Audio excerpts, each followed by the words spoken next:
All right, let's bring you this now. The level of crime in the country, and it's simply skyrocketing. And that was the description today on Wednesday as discussions about ways, in fact, new ways, particularly technology, in order to prevent lawlessness was discussed. The business sector and experts urging the South African Police Service to embrace the use of drones and geographical mapping, as these have proven effective. Juniour Khumalo attended the proceedings and he joins us live. Juniour, good evening to you. This is day 2 of the summit and technology taking up much of the discussions. Are police taking advantage of technology in order to fight crime?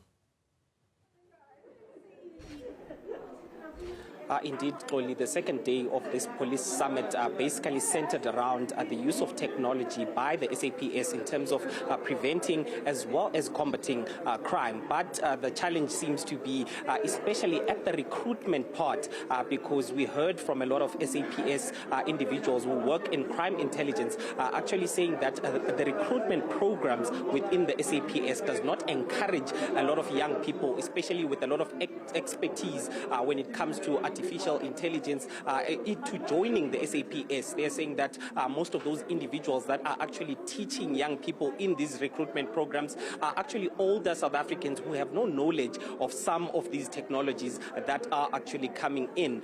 So that poses a very big challenge. But we did hear the business sector as well as crime experts saying that there needs to be a partnership between the SAPS as well as the business sector and some of these societies, sectors of society that are actually at the forefront of using technology in trying to combat crimes.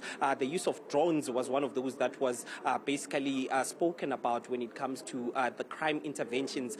We heard the Border Management Authority earlier this year basically highlighting before Parliament how much the use of drones has actually increased or improved their detection of individuals trying to enter the country illegally. I think the number that was brandished there was about 50,000 illegal immigrants that were actually prevented from entering South Africa.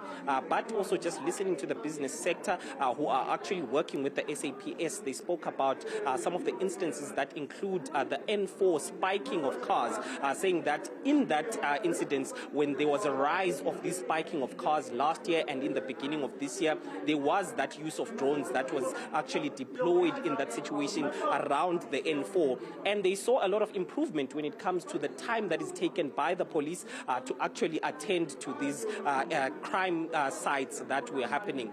So they were encouraged, the SAPS, to basically improve their use of drones, but also, as you already indicated, the use of geo-mapping.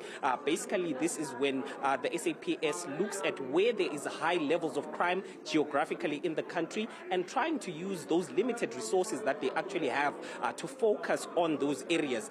So this has actually proved effective, especially in this fiscal constraints that the SAPS are actually faced with. So the use of police to target those geopolitical areas where there is a high crime has actually improved the efficiency and the prevention of crime.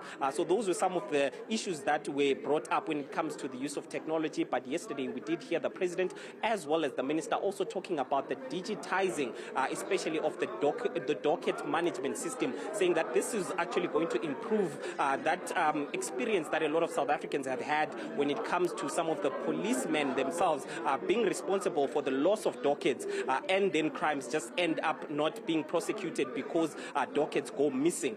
So this is another initiative that has been encouraged by the business sector that the SAPS should actually adopt.